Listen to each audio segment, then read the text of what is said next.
Hi friends, good morning. आपका एक बार फिर से डायमंड सर क्लासेस में स्वागत है।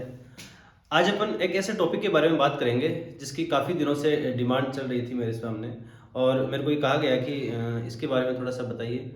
तो आज अपन उस टॉपिक के बारे में बात करते हैं जो अपने एजुकेशन सिस्टम के लिए भी बहुत ज़्यादा इम्पोर्टेंट है, और उसके साथ साथ अपनी लाइफ में भी ये चीज़ें बहुत ज़्यादा आवश्यक है। अपन बात करते हैं मेच्योरिटी की, कि एक्चुअल में परिपक्वता क्या होती है, मेच्योरिटी क्या चीज़ होती है, और ये अपन को किस प्रकार से प्राप्त होती है, अपन को ये किस प्रकार से अपने अंदर आती है। देखो, बहुत बार क्या होता है कि जब कोई युवा अवस्था होती है, उस युवा अवस्था में बहुत से व्यक्तियों में इमोशंस बहुत ज़्यादा होते हैं। उनके पास वो एंग्री रूप में भी बहुत ज़्यादा रहते हैं। उन चीज़ों को कंट्रोल करने के लिए बहुत ज़्यादा अपन को मेहनत करनी पड़ती है। क्योंकि एक्चुअल में क्या है कि इस समय जो है, जब युवा अवस्था है, उस समय अपने हार्मोन्स इस प्रकार से बिहेव करते हैं, जैसे जोश हो उसमें, एक निश्चित समय बाद में तो फिर भी उनका वो थोड़े कमज़ोर पड़ जाते हैं, लेकिन वो हार्मोन्स इस समय ज़्यादा एक्टिव होते हैं, जो हार्मोन्स जिनमें अपन को इमोशंस ज़्यादा है, गुस्सा ज़्यादा है। सामने वालों को अपन को ऐसा लगता है कि उसको मैं इस प्रकार से पीट सकता हूँ, उसको इस प्रकार से रिएक्ट करे जैसे वो आग बबूला हो रहा हो। तो कुल मिला के इन चीज़ों पे कंट्रोल अपन किस प्रकार से कर सकते हैं। तो मानो अपन इस उम्र में अपन किसी के साथ में रिलेशनशिप में है, या अपन किसी के साथ में कांटेक्ट में है, और उसके साथ में किसी मैटर को लेके अपना थोड़ा विवाद सा हो गया हो। तो एक्चुअली में क्या है कि इस उम्र में हार्मोन्स इस प्रकार से एक्टिव रहते हैं कि उनके ऊपर कंट्रोल कर पाना थोड़ा सा मुश्किल होता है, लेकिन फिर भी अपन को उनको उनके ऊपर कंट्रोल करना ही होता है अपन को अपनी लाइफ में आगे बढ़ने के लिए। जिस प्रकार से मान लो कि इस उम्र के अंदर अपन किसी के अट्रैक्ट में आए, या किसी के साथ रिलेशनशिप में आए, और एक समय के बाद में कुछ विवाद हो, और अपना उनके साथ में कोई ब्रेकअप हो जाए, तो अपन ये ज़्यादा सोचते हैं, उसके बारे में सोच रहे हैं। अपन रात भर अपन को नींद नहीं आ रही है, अपन जब भी रात में सोच रहे हैं तो उसी के बारे में सोच रहे हैं। हालांकि ये इस उम्र में ऐसा होता है, लेकिन फिर भी अपन को उन चीज़ों के ऊपर कंट्रोल करना चाहिए। ये एक निश्चित समय के बाद में आपके दिमाग में ऐसा नहीं आएगा। अभी तो मान लो युवा अवस्था के अंदर अगर उनके साथ में रिलेशनशिप में है, और उन्होंने किसी काम के लिए अपन को ये कह दिया हो कि अब मेरे को इस समय कचौरी खानी है। अब वो मानो रात को अगर उनको उन्होंने कह दिया हो, तो अपन रात भर उसके लिए हलवाई की दुकान पे जाएंगे, बगेंगे, दौड़ेंगे, और ये उसने कह दिया है तो अपन को तो लाना ही पड़ेगा। लेकिन एक निश्चित समय के बाद में जब अपन हल्का फुल्का मिच्योर होने लगेंगे, तो उसके बाद में अपने दिमाग में ये चीज़ें आएगी नहीं, क्योंकि उस समय ऐसा लगेगा कि यार ये नॉर्मल चीज़ें हैं। अगर वो फ़ोन भी आएगा कि मेरे को ये कचौरी खानी है, तो अपन ये नॉर्मली ये कहेंगे कि अभी नहीं, सुबह देखेंगे, अभी मेरे को नींद आ रही है। तो वो समय है बाद का। इस समय तो ये है कि अपने इमोशंस को अपन कंट्रोल करें, अपने जो गुस्सा है उसको कंट्रोल करें। तो ये चीज़ें करना बहुत ज़्यादा आवश्यक है, और ये एक मैच्योरिटी के गुण होते हैं। कई प्रकार के बच्चे ऐसे भी होते हैं जिनको जो वर्तमान समय में, या अपने जो युवा अवस्था होती है उसी समय ही इन चीज़ों पे कंट्रोल कर लेते हैं, और वहीं से वो आगे बढ़ने के लिए प्रेरित रहते हैं।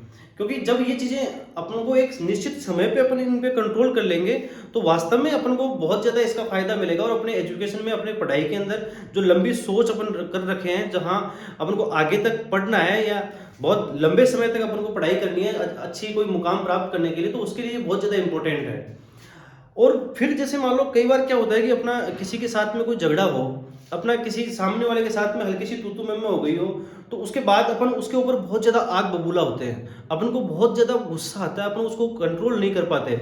ये थोड़ी-सी ज़्यादा समस्या है। एक्चुअल में होता ये है, हालाँकि सबके साथ में ही ऐसा होता है कि जब अपन कोई किसी के सामने गुस्सा अगर हो, तो अपन उसको कंट्रोल नहीं कर पाते हैं। लेकिन फिर भी अपन को कंट्रोल करना चाहिए, क्योंकि मन अपना है, दिमाग अपना है। अब सामने वाला ये तय नहीं करना चाहिए कि गुस्सा इसको कब आएगा। इसका जो निर्धारण है वो मैं खुद करूँगा। मुझे खुद को करना है कि मेरे को गुस्सा कब आएगा। मेरे जो माइंड है, या मेरा जो मन है, उसके ऊपर सामने वाले का कंट्रोल क्यों रहे? उसके ऊपर कंट्रोल मेरा खुद का रहना चाहिए।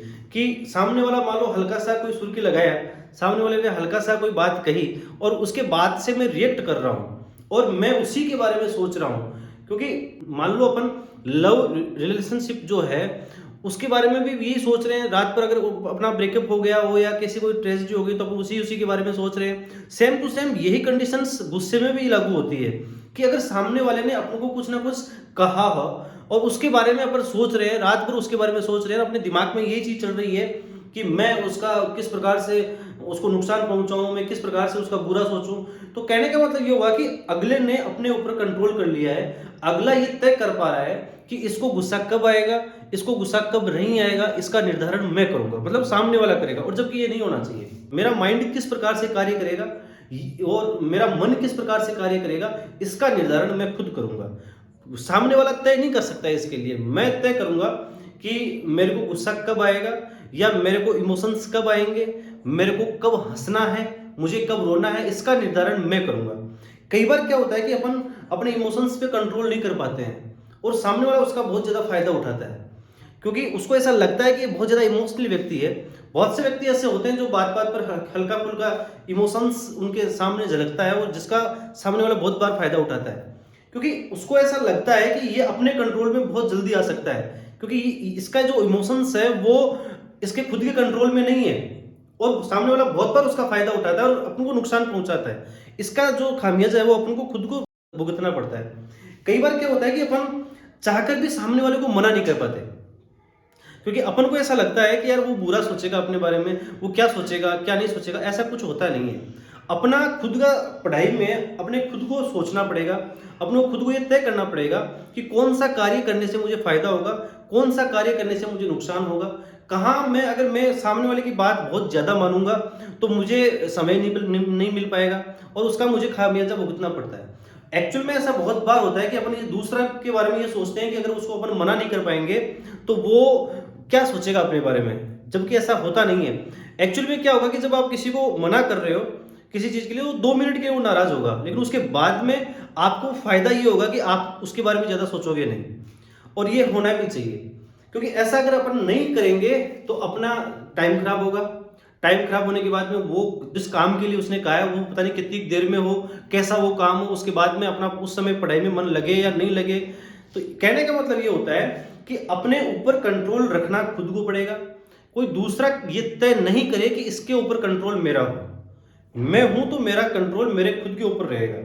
इन चीजों का अगर अपन ध्यान रखेंगे तो एक निश्चित समय के बाद में चलकर अपन मिच्योर होने लगेंगे और अपन को ये लगने लगेगा कि अपन को ये कार्य वास्तव में करना है या ये कार्य नहीं करना है। तो मेरे कहने का मतलब ये है कि कब इमोशंस हो, कब मुझे गुस्सा आए, इसका कंट्रोल मेरे ऊपर होना चाहिए। एक्चुअल में क्या है कि जब कोई खुशी का माहौल होता है तो उसको अपन 1-2 दिन इंजॉय करते हैं, उसके बाद में उस चीज को धीरे धीरे धीरे धीरे भूल जाते हैं। तो जब इस चीज को अपन भूल जाएं, तो जब अपन किसी के साथ में ब्रेकअप हो या कुछ पास किसी के साथ में अपन रिलेशनशिप में से हटे, तो उसके बाद में अपन 5 दिन 10 दिन 15 दिन 20 दिन उस चीज का दुख क्यों मनाएं? क्योंकि जब खुशी का टाइम था तब भी तो अपने 2 दिन 3 दिन हुआ। तो जब इमोशंस का समय आया तो उस समय अपन उस चीज को एक ही चीज को लेके 5 दिन 10 दिन 15 दिन खराब क्यों करें? कि अपन को इसी प्रकार से रहना चाहिए और धीरे धीरे अपन को इन चीजों से अपन अगर लड़ेंगे तो अपने पास में जाहिर सी बात है मेच्योरिटी आएगी। क्योंकि एक निश्चित समय के बाद में जब अपनी उम्र थोड़ी सी ज्यादा बढ़ जाती है तो एक्चुअल में धीरे धीरे मेच्योरिटी आ जाती है। वो इसीलिए आती है क्योंकि ये चीजें उनके साथ में घटित हुई हुई रहती है और वो इसको अच्छे प्रकार से जानते हैं। तो अपन को ये चीजें अभी से अगर अपन लागू करेंगे तो अपने जीवन के लिए भी बहुत अच्छी चीज है ये, और अपनी पढ़ाई के लिए भी इसका बहुत ज्यादा फायदा मिलेगा। तो उम्मीद करता हूँ आपको इस बेटर ढंग से ये चीज समझ में आई होगी। अब मिलते हैं अपन नेक्स्ट क्लास में एक नए वीडियो के साथ में। तब तक के लिए जय हिंद जय भारत।